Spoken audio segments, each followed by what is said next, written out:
বক্তৃতায় একের পর এক ভুল করে বিব্রতকর পরিস্থিতিতে পড়েছেন মার্কিন president Joe Biden.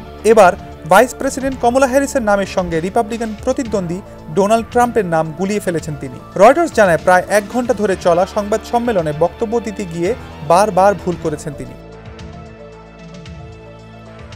Vice president কমলা হ্যারিসের প্রতি তার আস্থা আছে কিনা রয়টার্সের এমন প্রশ্নের জবাবে বাইডেন বলেন, দেখুন, আমি ভাইস প্রেসিডেন্ট ট্রাম্পকে ভাইস প্রেসিডেন্ট হিসেবে বেছে নিতাম না যদি না তিনি প্রেসিডেন্ট হওয়ার যোগ্য হতেন। এর আগে ওয়াশিংটনে ন্যাটো শীর্ষ সম্মেলনে বাইডেন ভুল করে ইউক্রেনের প্রেসিডেন্ট ভ্লাদিমির জেলেনস্কিকে প্রেসিডেন্ট পুতিন বলে সম্বোধন করেছেন।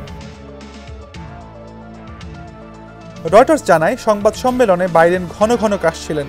শুরুর দিকে বিভিন্ন প্রশ্নের জবাব দেওয়ার সময় তিনি কথার খেই হারিয়ে ফেলছিলেন। শেষের দিকে তার কথাগুলো খুব একটা স্পষ্টভাবে বোঝাও যাচ্ছিল না।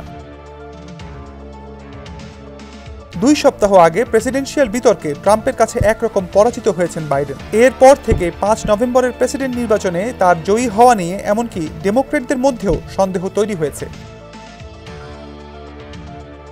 প্রতিনিধি পরিষদের 213 জন ডেমোক্রেট সদস্যদের মধ্যে অন্তত 16 জন এবং সিনেটের 51 জন ডেমোক্রেট সদস্যের মধ্যে একজন প্রকাশ্যে তাকে প্রেসিডেন্ট নির্বাচন থেকে সরে দাঁড়ানোর আহ্বান জানিয়েছেন। তবে 81 বছর বয়সী বাইডেন জোর দিয়ে বলেছেন তিনি নির্বাচন করবেন। বয়সের বিষয়ে বাইডেন বলেছেন, বয়স একটাই কাজ করে, যদি আপনি মনোযোগ দেন তবে কিছুটা জ্ঞান তৈরি হয়।